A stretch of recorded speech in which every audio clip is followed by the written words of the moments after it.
اعوذ باللہ من الشیطان الرجیم بسم اللہ الرحمن الرحیم السلام علیکم ورحمۃ اللہ۔ سورۃ المائدہ آیت نمبر 112۔ إذ قال الحواريون يا عيسى ابن مريم هل يستطيع ربك أن ينزل علينا مائدة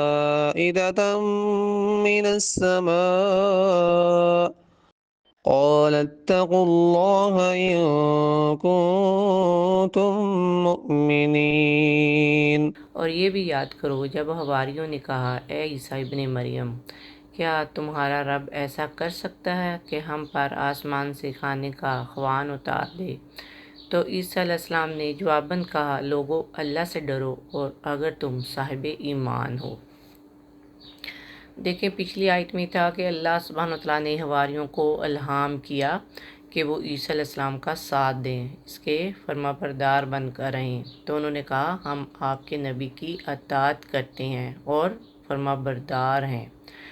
تو اب آگے اللہ سبحانہ وتعالیٰ اپنے محبوب محمد صلی اللہ علیہ وآلہ وسلم کو مزید ان کے حواریوں کا قصہ سنا رہے ہیں۔ انفیکٹ جہاں بنی اسرائیل کی ناشکری اور عذاب الہی کا تذکرہ کیا جا رہا ہے۔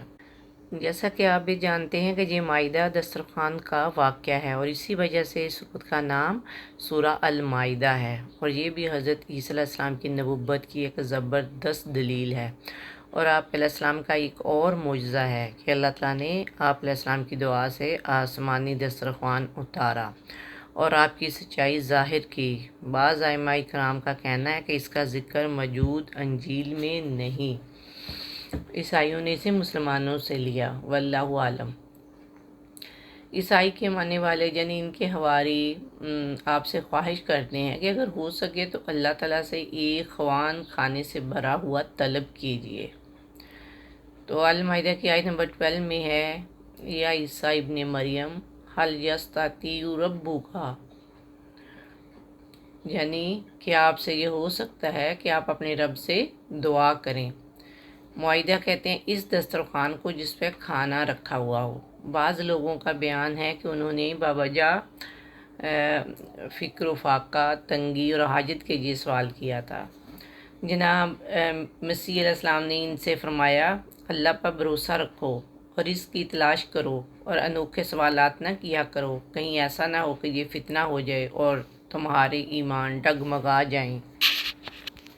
یہاں پہ ایک چیز جو قابل غور ہے کہ حواریوں کی جو بات حضرت عیسیٰ علیہ السلام سے ہوئی تھی اسے ایز اٹ از ریکارڈ کر لیا گیا، اور دوسرا ان کے حواریوں نے حضرت عیسیٰ علیہ السلام کو عیسیٰ ابن مریم کہا، یعنی ان کی نسبت ان کی ماں کے ساتھ کی، کیونکہ وہ حضرت عیسیٰ کے سچے فالورز تھے، وہ اللہ تعالیٰ پر ایمان لانے والے اور تقوی رکھنے والے تھے۔ وہ لوگوں کو توحید کی تعلیم دیتے رہے اور وہ عیسیٰ کو اللہ تعالیٰ کا بیٹا نہیں سمجھتے تھے، یہ حضرت عیسیٰ علیہ السلام کو اللہ تعالیٰ کا نبی ہی سمجھتے تھے۔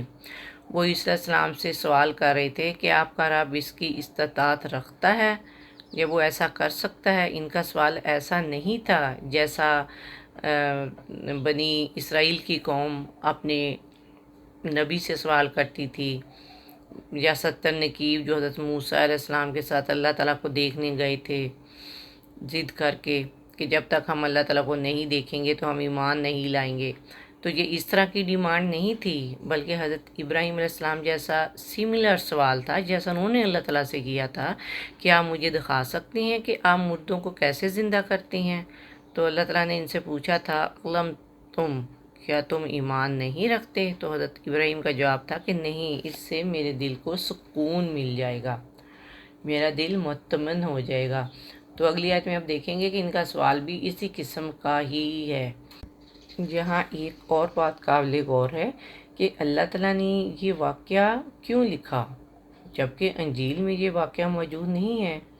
تو یہ واقعہ کیوں کوٹ کیا گیا؟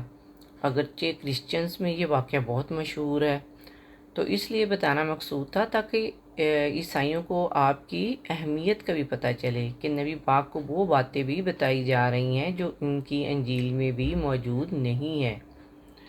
اور پھر اگلی 3 آیات میں یہ پورا جو قصہ ہے وہ واضح ہو جائے گا۔